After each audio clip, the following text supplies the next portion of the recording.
Hello, and the mic's working uh, this time.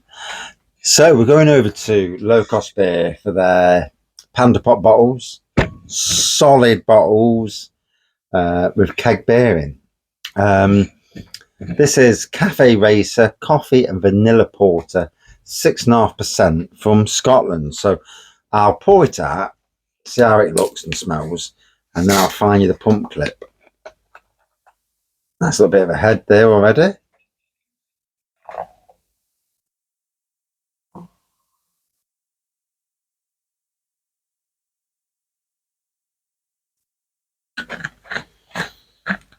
There you go. Looking nice black pour with a beige head. Right, let's find out the brewery.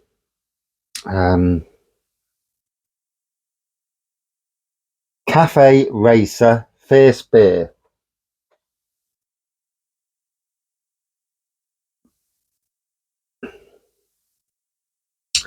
And there it is. Picture of a shark, or it looks like a shark anyway.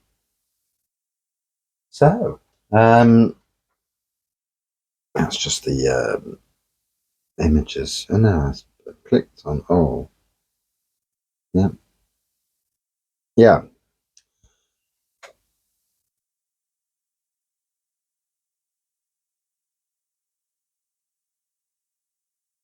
So, Cafe Racer Coffee and Vanilla Porter.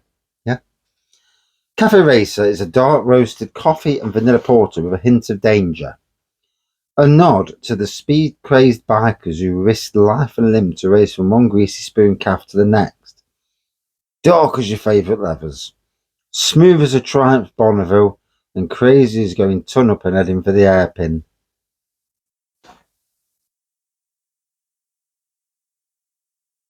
Thought it was a picture of a shark, me. Looks like a picture of a shark. I don't know. So yeah, first beer from Scotland. Don't know much about the brewery. I've had their beers in the past. So on the nose, predominant coffee on the nose.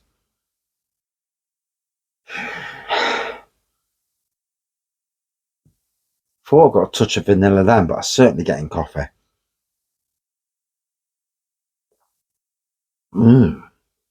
Quite a nice thickness to the pour.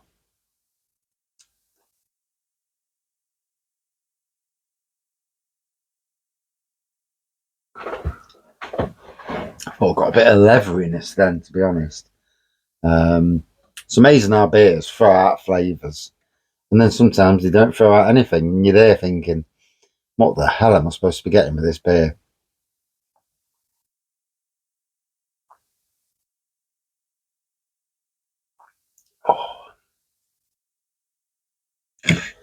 Oh, tasting nice. It's a long day. Literally like 9 o'clock at night now. Didn't get until 6:30. Yeah, 12 hours at work. So,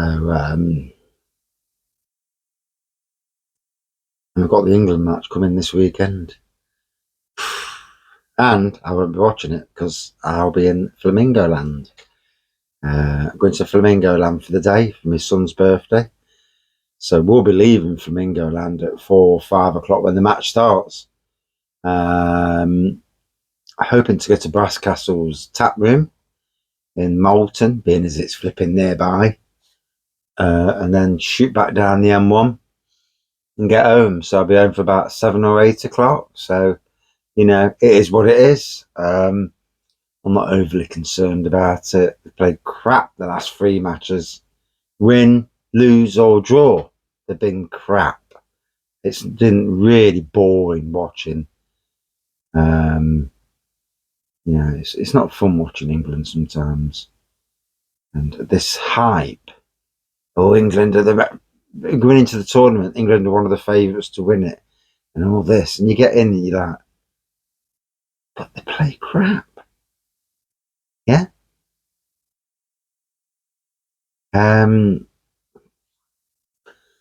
Yeah.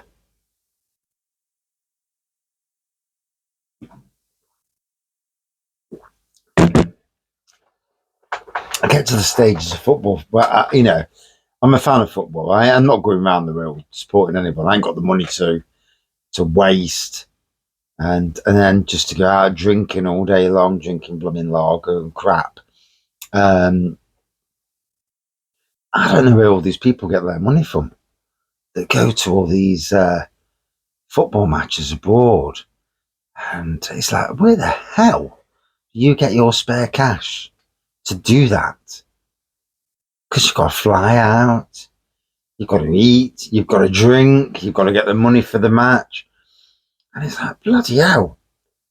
Yeah, there's obviously a lot of people in the world with a lot of spare money and a lot richer than a lot of people, and maybe these days football is the thing for rich people to follow because they're about the only ones who can afford to do all that stuff.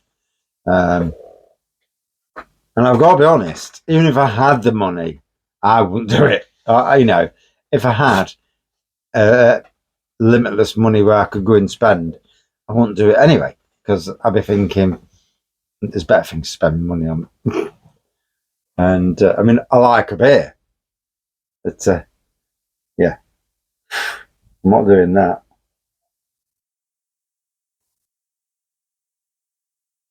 But each to their own on that side of things. We all spend our money on what we spend it on, albeit some people. I suppose it all depends on the job you do and what decisions you made in life at an earlier age, and like buying houses and what luck you've had. We've had shocking luck with cars. Last year cost us an absolute fortune in cars. I think of the money we spent and flipping wasted on cars, and then what we spent on the wedding. We still managed to get away twice last year on 2 breaks, but it was a tough year. And this year, I don't think this year has been as tough, but was, like most people, still not, well, I certainly haven't anyway. I've still not got money just to chuck around and do as I please. I do, obviously, buy some beers for the beer wall. We do go out at the weekend for a few hours on a Saturday afternoon. Yeah. That's about what our social existence is, to work all week and to get about 3, 4, maybe even 5 or 6 hours sometimes on a Saturday afternoon, and that is it.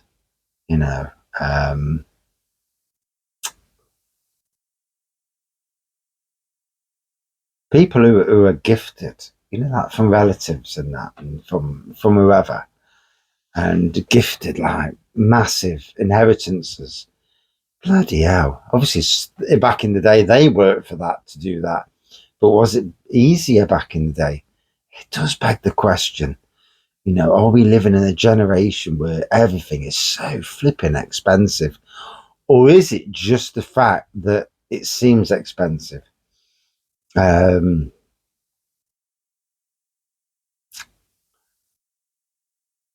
maybe you think to yourself, if I killed off this beer review thing,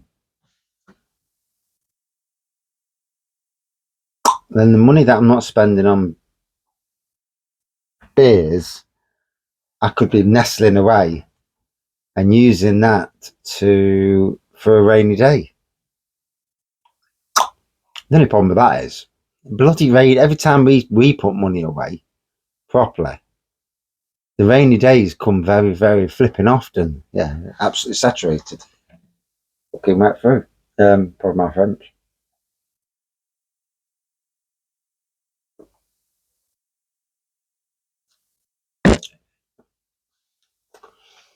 I do ponder things like that,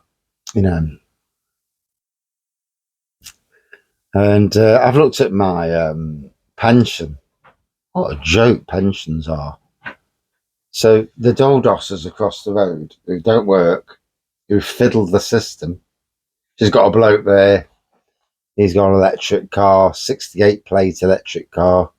obviously from his dad's estate, I assume. Caravan on the garden. He's not really supposed to be there. She works on the side. And yeah, they'll probably get a better bloody pension than I will. And it just beg, you think to yourself,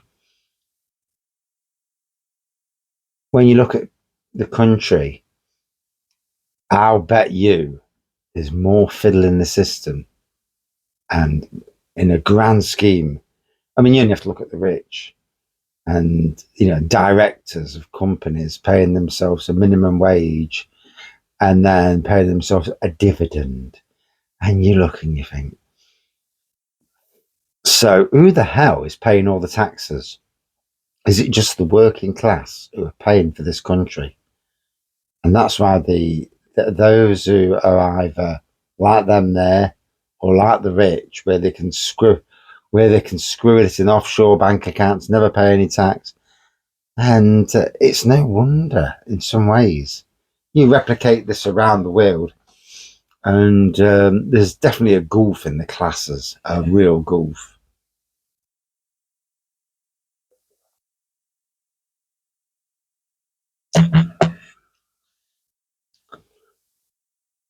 Or maybe I just need to get a better paid job.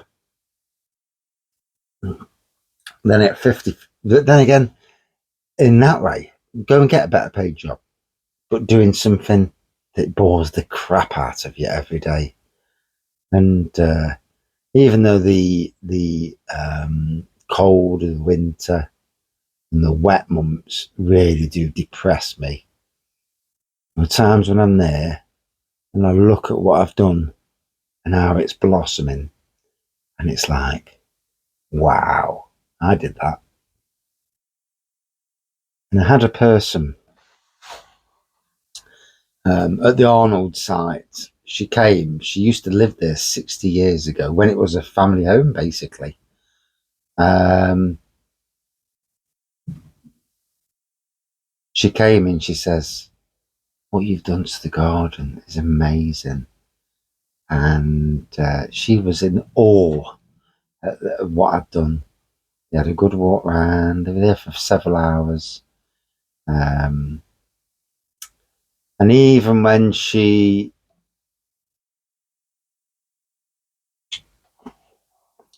sent an email thanking us, I'd really like to thank Billy for the gardens. That was the moment. It's a lovely moment, because 99% of the time, no one takes any notice. Even the people you work with don't really care. But when somebody who really respects the fact that what you've done, and it absolutely hits you there, and yeah, my little gift, I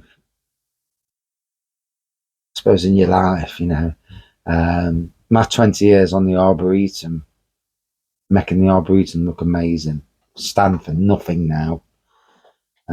Despite all the East Midlands in bloom, Britain in bloom, Entente Floral wins that we got, RHS excellence in horticulture, they stand for nothing now because it's a shell.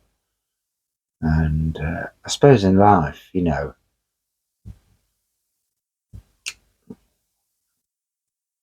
get these people plauditing themselves, and at the time you're like, yeah, everyone things, but you don't put it on your website, you don't put it on anything. And then you sit there and you think, and you get these people, these firms who go, award-winning firm, blah, blah, blah. And it's like, yeah, but, and then you go and try, and then you get a inquire for a job with them. And it's like, your award-winning is a load of bollocks. Yeah. Yeah. I go there and the people I'm talking to, it's like, you don't know fuck all. Your awards are nothing. Yeah. Made up awards. And yeah. Yeah. It's like glorifying something that, and you're there, and straight away they wanted to make this certain firm wanted to make me into a manager, and I fucking knew why. And I thought, no. Oh yeah, you take the work home with you. I'm like, for the money you want to pay me, and you're going to cream it off and, you know, be on your high horse. You can get stuffed.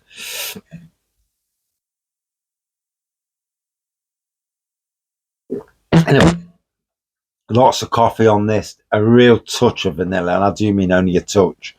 Cafe Racer, delivered on the ABV. Nice ABV on this. Would I drink it again? Yeah. It's a nice enough beer. 6.5%. Yeah, pretty decent ABV as well to go with it. Out of 5, I enjoyed it. Went down well. Nice coffee beer. Not overly coffee, but nice enough. And it got me talking, reminiscing, and probably moaning. A good 4.3 out of 5.